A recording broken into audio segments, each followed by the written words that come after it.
to follow them on Facebook and Twitter, and check back tomorrow because there's more streaming from their end as well. Yeah. We definitely have to thank the sponsors for giving us such a nice venue. Yeah, Linode, Underworld, Games Smash, of course Smash Boards, and Astro.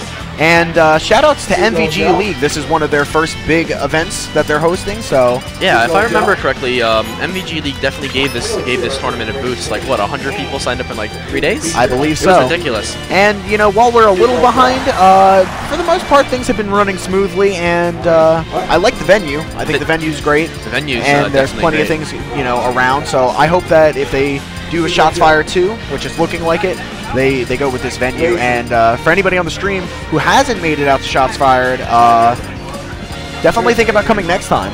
Hopefully we can get another tournament such as the Big House. Now, a lot of people remember the Big House when it came out. People really didn't have very many tournaments, very big, large tournaments in the Midwest. But then Jungle Guy and the Big House series was able to revitalize that scene. And hey, all those years later, Big House 4, with what, 500 Melee participants? Oh, yeah. It was ridiculous. And we're starting to really see some people, at least in the Melee scene, break out from the Midwest, and I think it's due to all the exposure that the Big House series has given them. So, oh, yeah. I would definitely love to see Pennsylvania and the Tri-State area get something else aside from just Apex. Apex, you know what I mean?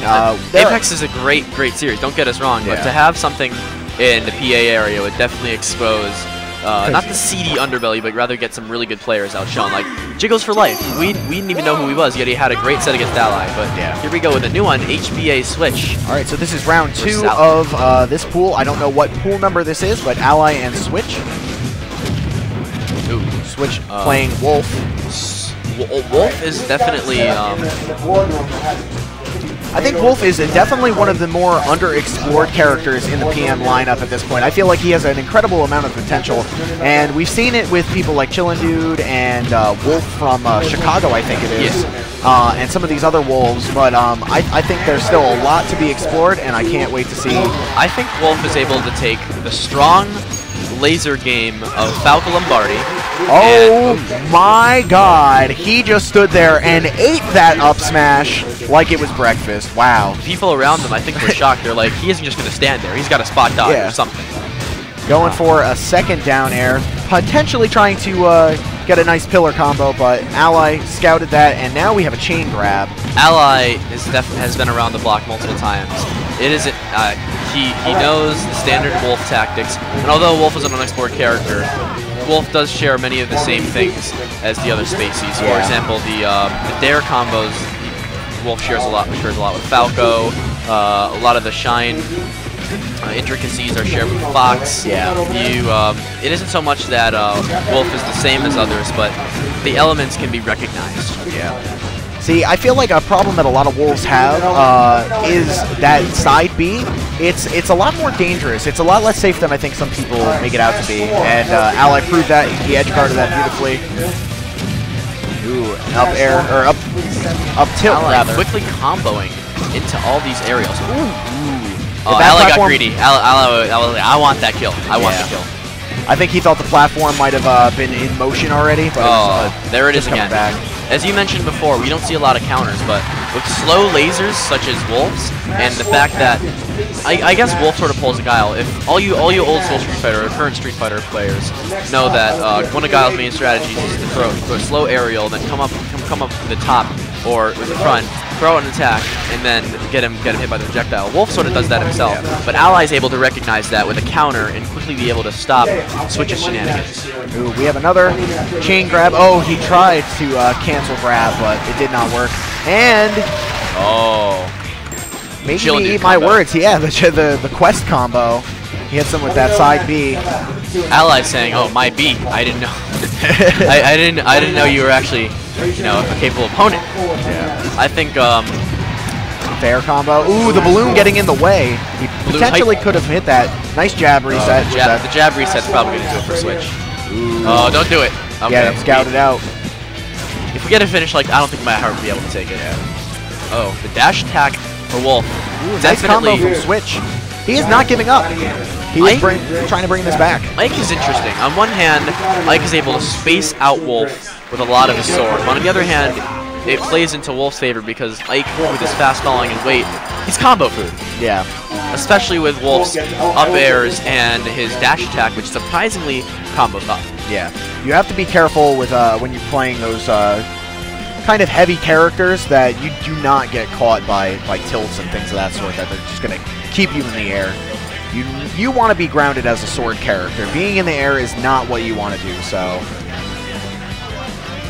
Alright, so game 2. So now, where do you think, as a Wolf player, Switch is going to go? I think it's going to be a similar story to Jiggles. He's going to want a cramped space where he can get a lot of shine combos.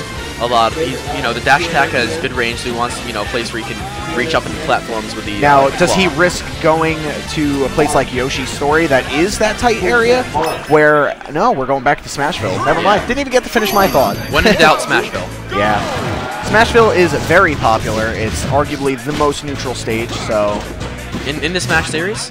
Maybe. I would say that it could be considered so. I think that might still go to Battlefield. I think Battlefield is the ultimate neutral, but yeah. Smashville is right up there.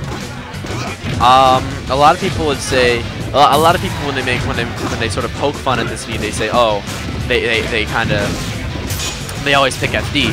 Questionable counter. Yeah, questionable. Oh, but he gets it then again. FD isn't exactly the best option, especially when you're playing against space animals, because sword characters gobble up space animals on FD. But Ally just kind of walking around, trying, I guess, maybe to feel out what Switch wants to do, but... I think Ally is exploring the options that Switch has. Yeah. But Ally... I think Switch, one thing that he needs to definitely recognize is the fact that he is going to get chain grabbed if he gets too close. And here we're seeing again, that's 4 or 5. 5, hey. And then it's gonna go straight in. Oh no. Looking like Marth. He tries to read the tech roll, but as we saw earlier, he has a very easy follow-up in his up tilt. So he has to be careful not to get, because at that high percent when he's popped up, he is very vulnerable to that up tilt. Yeah. Now, I just saw something very interesting that I know with a lot of Ike mains, nice side B. But on the Ike mains, you see the side B that he does, the charge that Ike has. A lot of them will, they'll charge it up and they'll jump out of it. It's sort of a bait. When they're able to switch it up. And I think that's a really good tool. When you have the typical sword characters, Marth and Roy, they don't really have anything to bait people with. Sure, they have a nice meaty wave dash to throw people out. But Ally is able to basically bait people into doing what he wants. And he's showing it with his ledge. Now, right there, as he was getting up, he started charging it, and then he quickly got it, so he could just go back to the ledge and get a safe transfer. Yeah. Because Wolf backed up, he's like, oh, he's going to charge me. I think Switch is perhaps using the side B a little too much to recover. I think he should mix it up with his up B, because it seems as though Allies had it scouted the last few times, and it's very easy once you know that they're doing the side B to just simply move back and get a nice easy punish. I just realized that Ally had 4 stocks. He had 4 stocks. We were looking, and are we going to say a JV4? I don't think we're going to see a JV4. Yeah, no. No, I don't think so. But let's see if Switch can, make a comeback. He was doing it last game. He got him almost back down. Comebacks greater than this. Yeah, definitely, for sure. So it's not over, but I think it might be done now. Oh. I didn't want to see it end like that. Yeah, timed it a little too late. Or too early, rather. Alright, nice nair, and that's going to finish it off. A 3-stock victory for Ally, and he advances into his pool. For real, Ally.